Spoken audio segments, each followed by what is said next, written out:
Maulaya salli wa sallim daiman abada ala habibika khairil khalqi kullihim. Assalamualaikum warahmatullahi wabarakatuh.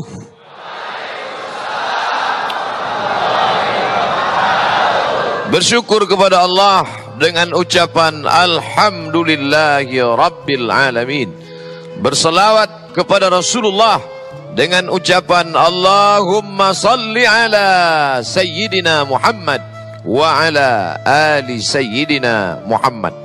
Laisa minna, tidak termasuk golongan kami, kata Nabi sallallahu alaihi wasallam, man lam yarham saghirana, tidak sayang kepada anak kecil, tidak sayang kepada para pemuda, walam ya'rif syarafa kabirina, tidak menghormati yang tua yang layak untuk dimuliakan, maka bukan umat Muhammad sallallahu alaihi wasallam.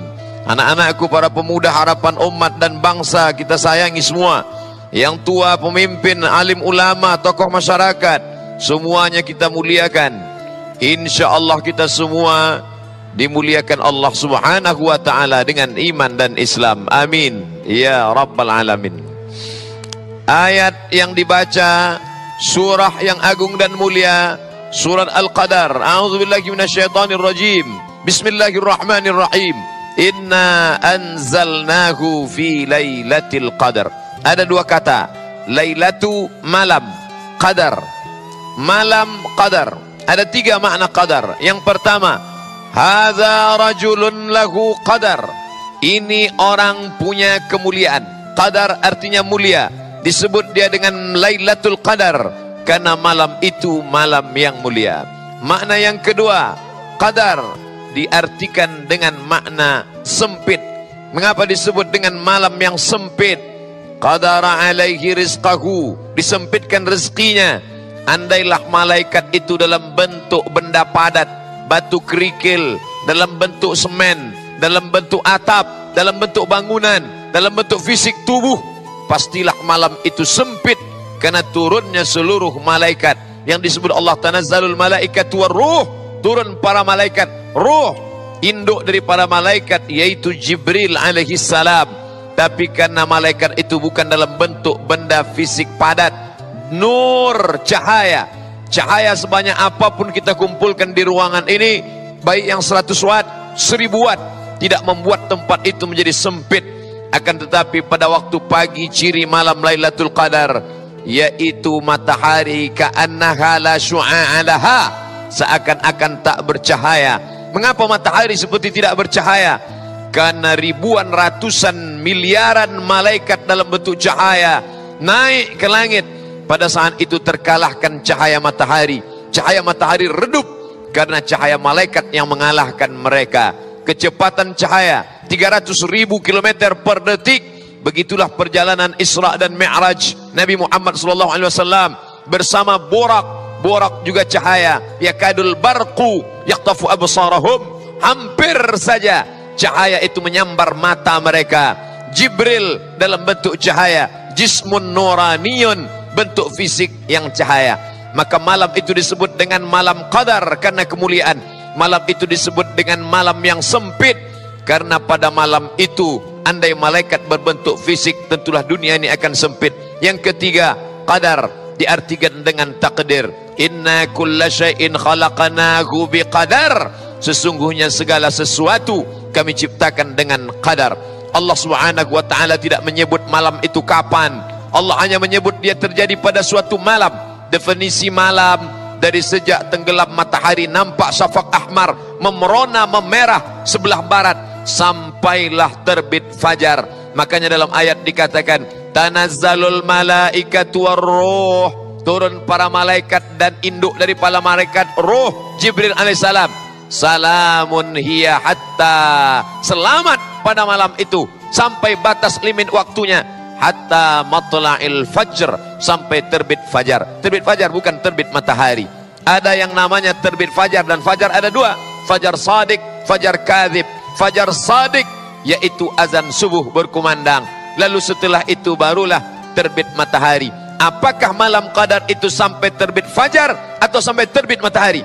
malam qadar sampai terbit fajar. Selesai azan subuh, maka berakhirlah dia sesuai dengan ayat salamun hiya, selamat dia pada malam hari itu, selamat dari malapetaka, selamat daripada setan, selamat daripada kejelekan, selamat daripada keburukan. Dia dipenuhi dengan keselamatan. Maka umat Islam diminta berbondong-bondong meramaikan masjid, surau, langgar, musalla, meminta kemuliaan, kerahmatan, keberkahan dari Allah. Salam sampai kapan? Hatta matla'il fajr, sampai terbit fajar.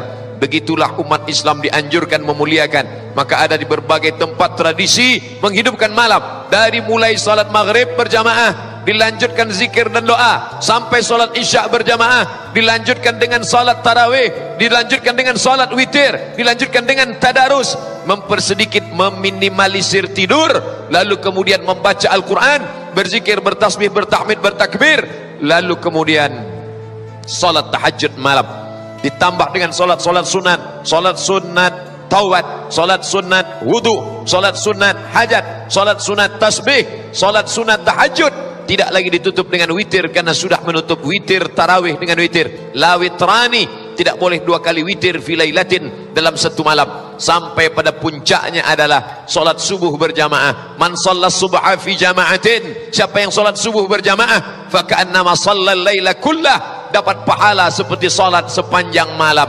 Raka'atul fajri, 2 rakaat salat qabliyah subuh, khairum minad dunya wa ma fiha, lebih baik daripada dunia dan seisinya. Siapa yang tidak mendapatkan kemuliaan-kemuliaan Ramadan, faqad hurim. Siapa yang tidak mendapatkan kemuliaan Ramadan, faqad hurim, maka tidak mungkin mendapatkan kemuliaan di luar Ramadan. Sedangkan di dalam Ramadan saja dia tidak meramaikan masjid, apalagi di luar Ramadan. Sedangkan di dalam Ramadan saja dia tidak berinfak, berwakaf, bersedekah, apalagi di luar Ramadan. Maka menghidupkan malam Lailatul Qadar bukan hanya sekedar dengan ibadah-ibadah, tapi juga infak, zakat, wakaf, sedekah. Malam itu malam yang biasa-biasa saja, tapi ketika Allah Ta'ala turunkan Quran pada malam itu, maka malam itu berubah menjadi malam kemuliaan. Allah sebut sifatnya 2. Yang pertama, inna anzalnahu fi lailatin mubarakah, pada malam itu kami turunkan malam yang penuh barakah. Yang kedua, inna anzalnahu fi lailatul qadar, kami turunkan dia di malam qadar. Malam qadar, malam keagungan, malam kemuliaan, malam barakah. Orang Arab kalau ada onta turun ke suatu tanah, maka dia katakan baraka. Baraka, onta yang turun ke tempat tanah.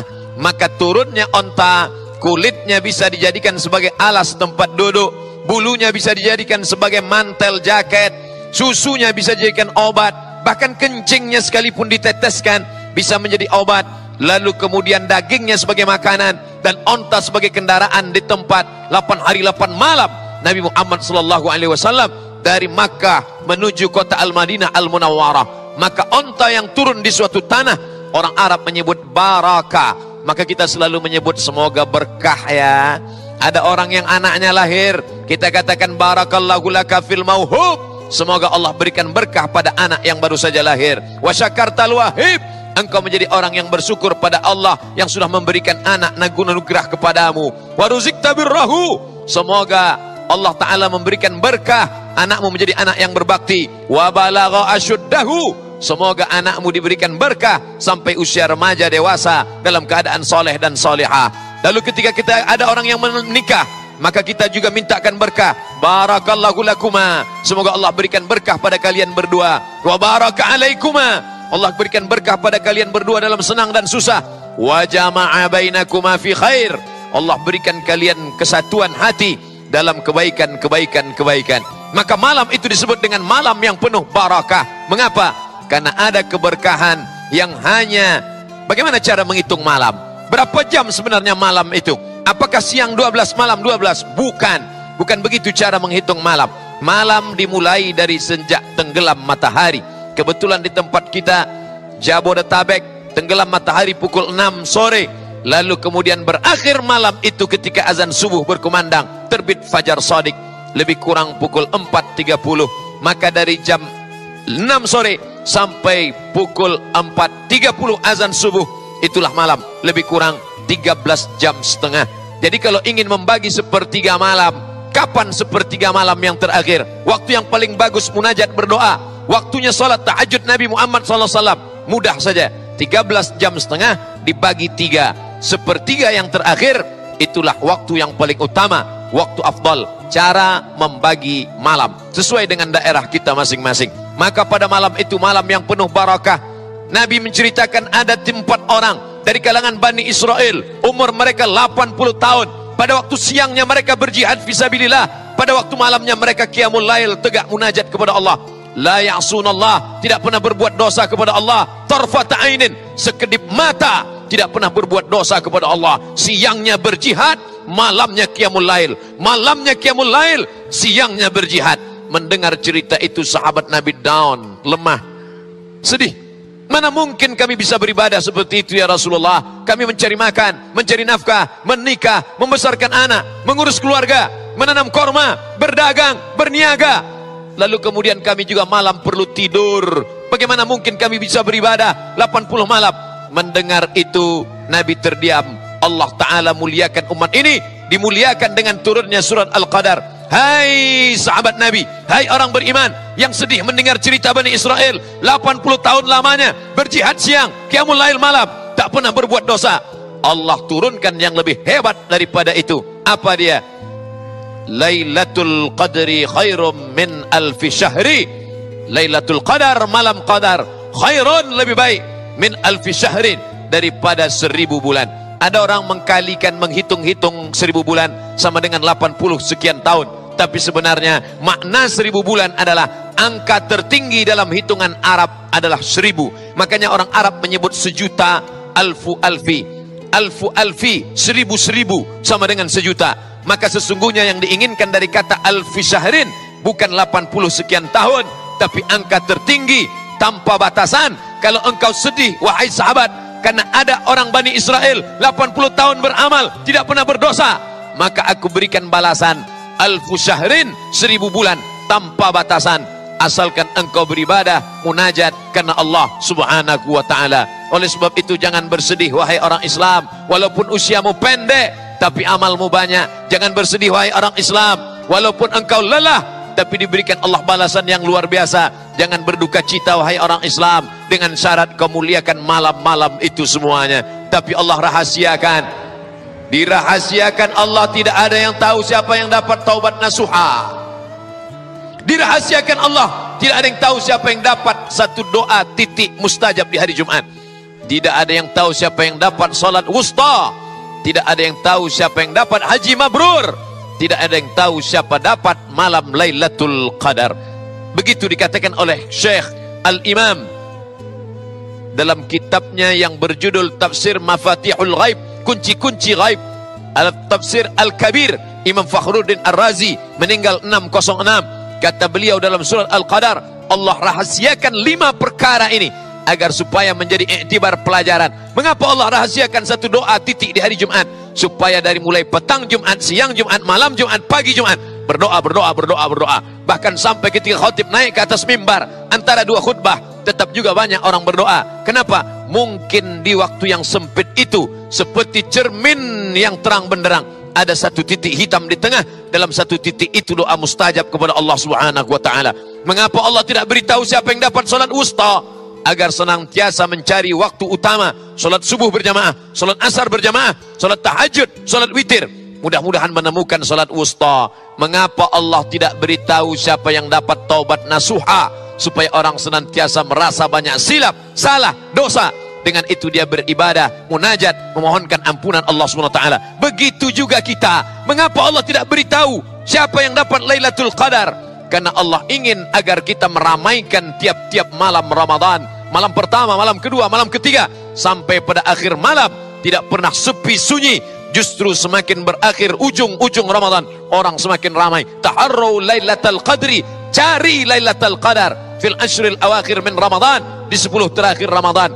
Oleh sebab itu menjelang akhir-akhir Ramadan 18, 19, 20 malam 21, siapkan baju, siapkan pakaian, siapkan budget, siapkan segala yang perlu diperbaiki. Lalu kemudian pergilah ke masjid, tidak kembali. Nabi SAW masuk ke dalam masjid, beriktikaf. Kalau sudah 10 terakhir Ramadan, syadda ma'zarahu, Nabi kuatkan ikatan, kencangkan ikatan pinggangnya, menunjukkan bahwa tidak lagi ada hubungan kelamin, tidak lagi ada hubungan, hanya hubungan dengan Allah Subhanahu wa taala.